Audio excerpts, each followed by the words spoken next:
C মানে দেখা, watch মানেও দেখা, আবার লুক মানেও দেখা। তাহলে এই ভার্বস গুলোর মধ্যে ডিফারেন্স ঠিক কোথায়, আর সেন্টেন্সে এগুলো ঠিক কিভাবে ইউজ হয়, সেই নিয়েই আজকের আমার এই ভিডিওতে আলোচনা করব। তাহলে আর কথা না বাড়িয়ে লেটস গেট ইট স্টার্টেড।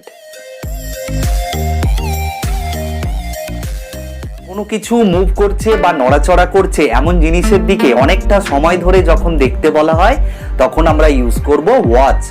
যেমন I am watching a movie on TV.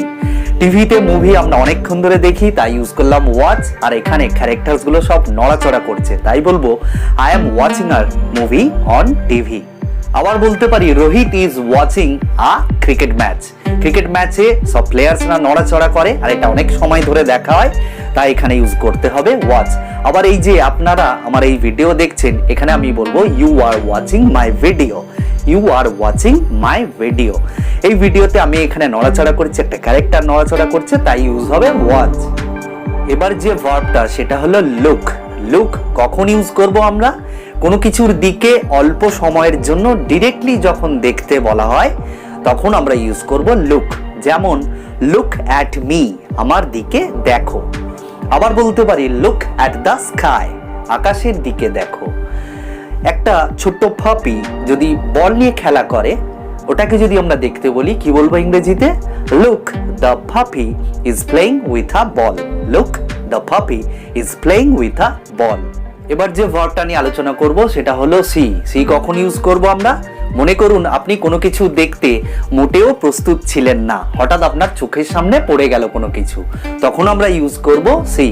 মনে করুন আপনি কোথাও যাচ্ছেন, রাস্তার পাশে খুব সুন্দর একটা ফুলের বাগান দেখলেন, তখন আমরা ইউজ করব এখানে সি। তাহলে সেন্টেন্সটা কি হবে? I saw a beautiful flower garden beside the road.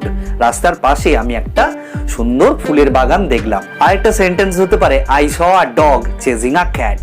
আমি একটা কুকুরকে দেখলাম একটা বিড়ালকে তাড়া করতে। এই যে একটা কুকুর একটা বিড়ালকে তাড়া করছে, এটা দেখতে আমি মোটেও প্রস্তুত ছিলাম না, আমার চোখের সামনে হঠাৎ পড়ে গেল, তাই এখানে সি ভার্ব ইউজ করলাম পাস্ট টেন্সে। I saw a dog chasing a cat. আপনি দাঁড়িয়ে আছেন, আকাশ দিয়ে একটা পাখি উড়ে যাচ্ছে, এখানেও আমরা ইউজ করব সি। সি এর পাস্ট টেন্স হবে স। তাহলে এখানে কি বলবো? I saw a bird flying in the sky. I saw a bird flying in the sky. আরেকটা ভার্ব আছে এইগুলোর সঙ্গে অনেকটা সিমিলার, আর সেটা হলো অবজার্ভ। অবজার্ভ মানে কোনো কিছু পর্যবেক্ষণ করা বা নিরীক্ষণ করা, মানে কোনো কিছুর বা কাউকে খুঁটিনাটি একদম পর্যবেক্ষণ করা, তখন আমরা ইউজ করব অবজার্ভ। একটা সেন্টেন্স দিয়ে বলি, I have been observing the boy for 3 days two behave rudely with everyone. 3 দিন ধরে আমি ছেলেটাকে লক্ষ্য করছি বা পর্যবেক্ষণ করছি সবাইয়ের সঙ্গে খারাপ ব্যবহার করতে। I have been observing the boy for 3 days to behave rudely with everyone. Thanks a lot পুরো ভিডিওটা দেখার জন্য। দেখা হচ্ছে পরবর্তী কোনো ভিডিওতে, ততদিন আপনারা ভালো থাকুন।